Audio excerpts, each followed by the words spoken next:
going to be moderating a couple of speed dating panels as we kind of do a quick roundtable of what's going on in various New England states. To my immediate left is Karen Charles Peterson, who's the Commissioner of the Department of Telecom and Cable in Massachusetts. Representative David Arcani, who's the Chairman of the Energy and Technology Committee in the Connecticut Legislature, and Scott Muska, who's the Director of Utility Regulation for the Connecticut PURA. So we're just going to kind of work right to left here, or left to right, depending who you're looking at, and start with Commissioner Peterson. You have a unique national and state role. You're obviously the Chief Telecom and Cable Regulator for the Commonwealth of Massachusetts, but you also have this purview on the broadband development. I'm going to blank on the terminology, but I'm sure you'll correct BDAC. Well, you're the detail person. And the BDAC. Could you talk a little bit about your sort of national role and how you bring back views on sort of make-ready broadband deployment and rural needs and combine it with your role as a state regulator as well?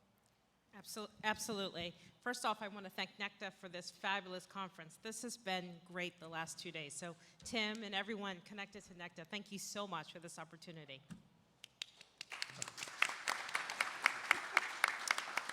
So like John mentioned, I am the Chief Regulator for Telecommunications and Cable for the Commonwealth of Massachusetts. And I also, Massachusetts is a member of the organization NARUC. I am the NARUC representative on 2 FCC committees. Like John mentioned, the BDAC, it's the Broadband Deployment Advisory Committee, but also the NANCI, which is the North American Numbering Council. I also chair NARUC's Telecom Committee, so I work with commissioners from all across the country on telecom policies and issues. As the NARUC representative, representing Massachusetts, but also representing NARUC on the BDAC at the FCC, we look at broadband deployment issues all across the country. This is the BDAC's second charter. It was first chartered in 2017, and when it was first chartered, I sat on and co-chaired the model code for states. So we were looking to pull together a model code that states could use as an advisory tool when they were looking to pull together legislation. The BDAC was rechartered, I was appointed again, and I now sit on the increasing broadband investment in low-income communities. I sit there with a whole host of representatives from the industry, but also representatives from other states across the country. And we're really looking at how we can all work together to figure out a way to deploy to low-income communities. But also, deployment is one key piece of it, but adoption is another key piece of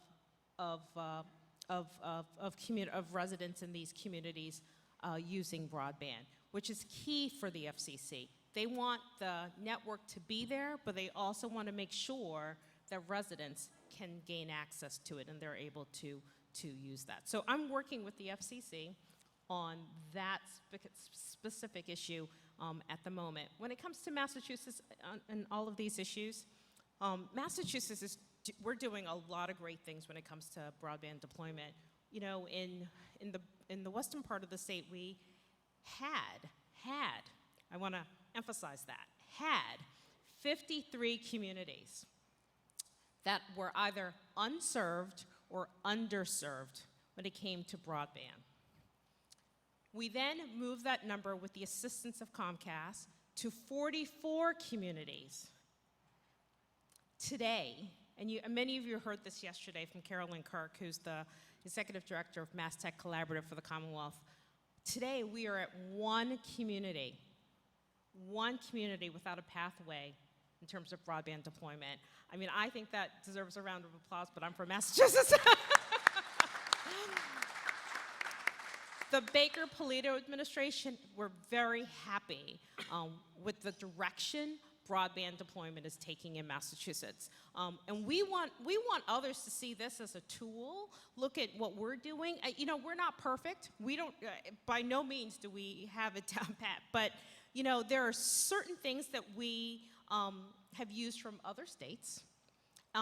There were some tools that we gathered that we sort of created on our own, and we really want to be a model for other states around the country in terms of broadband deployment because we think it's just so critical and so important. So thank you. Thank you, Commissioner. And it's interesting to note, and we'll hear from Jim Porter and Sam Young from Vermont, but the seeds of the Massachusetts program were made in Vermont and under Governor Shumlin, and Jim Porter worked a lot on that. But I agree with you. You and the Baker administration have brought a lot of practicality and focus to it, and the results speak for themselves. Chairman Arcani, I should note, is the representative from my own town. So if you have any problem with my question, just know I'm a product of Danbury Public Schools.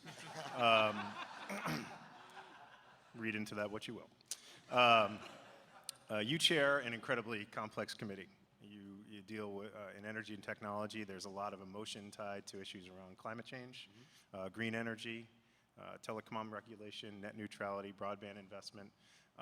Talk a little bit about sort of how you balance the intensity of the politics and the passion around some of these issues while making sure you get into the details, get to the facts, and you have to both embrace the energy and passion, but you also have to embrace experts like Professor Lyons in these documents. Can you talk about how you manage that in the committee? Sure. It's not easy, but so I'll give you just a brief history.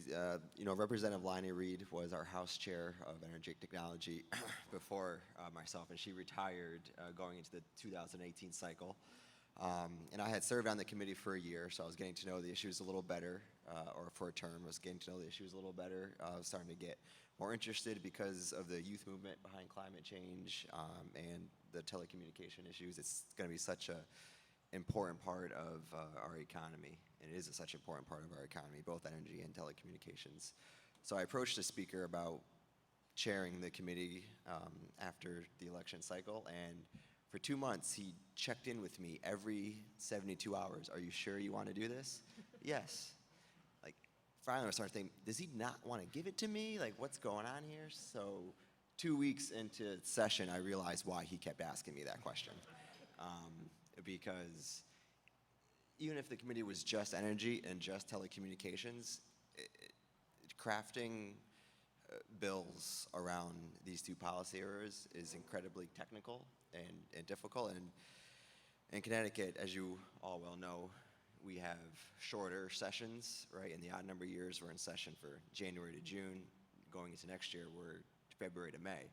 So a lot has to happen really quickly. And I try to take a pragmatic approach and kind of,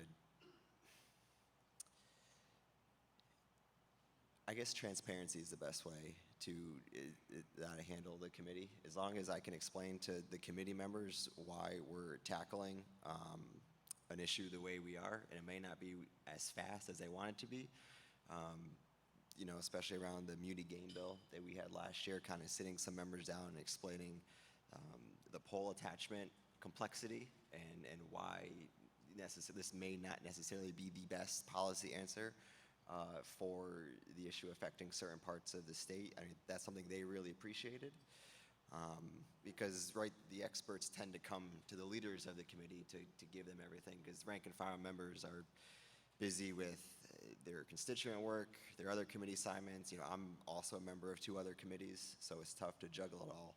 So as the leader of the committee, as long as you sit down and are transparent with your members, they really appreciate it, and they tend to kind of follow your lead. Great. Thank you, Mr. Chairman. And Scott, you as a utility regulator in Connecticut have an increasingly complex job, both, applying the laws that are handed to, but also, looking at consumer protection and other issues. Let me ask you a forward-looking question. As you look to 2020, what are the issues on the plate for PURA, and how do you see your role in sort of managing them and making sure, all the stakeholders you need to be at the table are at the table? Sure. Again, I'd like just to reiterate Commissioner Peterson's comments. Thank you, Tim, for hosting such a great event. It's been a wonderful 2 days to talk with my colleagues and people in the industry, and it's been very informative and very insightful. So I also want to throw on my typical disclaimer that the opinions I express are those of my own and not those of the commission. So with that, looking forward to 2020, What's challenging for PURA, and I speak with Commissioner Peterson about this a few times, is that we regulate the whole swath of utilities, and telecom and cable is just one small component of that. And as an agency, we actually have relatively narrow regulatory authority over cable and telecom. But with that said, there are a couple areas that we do regulate, and some areas that are of interest coming up next year or so. I do want to just kind of give a shout out to our PEGpedia program. I'm not sure if the people who follow us in Connecticut, we did, the General Assembly allocated $7 million for PEGpedia grants, and that will open up on November 1. So we're looking to give away about $7 million over the next couple months towards PEGpedia. I think that's an exciting program, and I know a lot of PEG producers are very interested in that. So that'll be on our radar for the next couple months. PEG funding in general will also be on our radar screen as we go forward. We know that PEG studios have limited funding, and we know that funding is for the most part declining. And the question will be, what does PEG look like now? What does it look like in the future? And how are all the industry players going to adapt to that? Because I think everyone recognizes that PEG is an important public service that needs to in some form remain and be available to the public to provide information to education and government affairs. But is the current mechanism the way it's going to look 5-10 years from now? Net neutrality, we anticipate something on that issue coming up over the next couple months. I'll leave that to Chairman Arconti to take the lead in that topic, but we'll obviously support his committee in any way, shape, and form we can. One area I think that we also will be looking at is, and John, we spoke about this quickly, is the area of our ILECs and where they're positioned now and where they're positioned going forward. And the question is, do Connecticut's ILECs, are they on regulatory parity with the CLECs, with the cable companies, and any other provider out there? I think if you ask the question, are they on total regulatory parity right now? I think the answer is no. But I think if you ask the question in a different way, and are they on a relative regulatory parity to compete in, the buzzword that we hear this weekend is the ecosystem. Can they compete in this ecosystem? That I think it was David Cohen and Jennifer Hightower described it so well the other day about building relationships with the customers and offering them broadband, offering them cellular service, offering them home security services. Are they able, under the current regulatory scheme, able to compete in that ecosystem? And I think there the answer may be more of a yes. Again, not entirely a yes, but more of a yes. So I think we're going to be looking at those companies to continue investing in infrastructure, continue to push the technology boundaries, to really be an active competitive player in the market. Because I think the more competitors in our market, the better resources and the better services we have for our constituents. That's great. Well, thank you, Scott. We've got about 30 seconds left, and I want to close making sure that Commissioner Peterson gets to pitch a truly New England and Northeast regional event that she and her team are pulling together on the issues of robocalling, which is a huge consumer issue, especially for seniors. And I know the request is for all New England states to come in and participate together. So maybe take that, and then I'll thank the panel, and we'll bring up the next one. So we have 5 seconds. I'll take 2.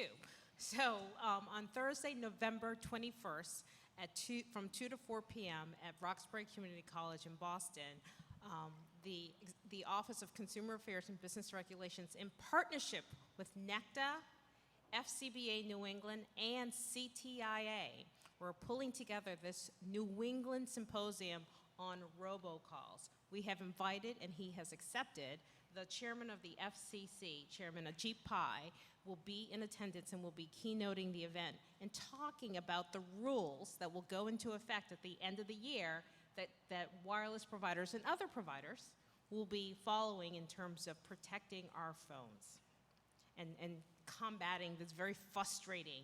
This is one issue that everyone on both sides of the aisle agree with, that it's a very frustrating issue. So we're pulling together this symposium, November 21st, 2 to 4 at Roxbury Community College in Boston. I invite everyone to be there. It's free and open to the public.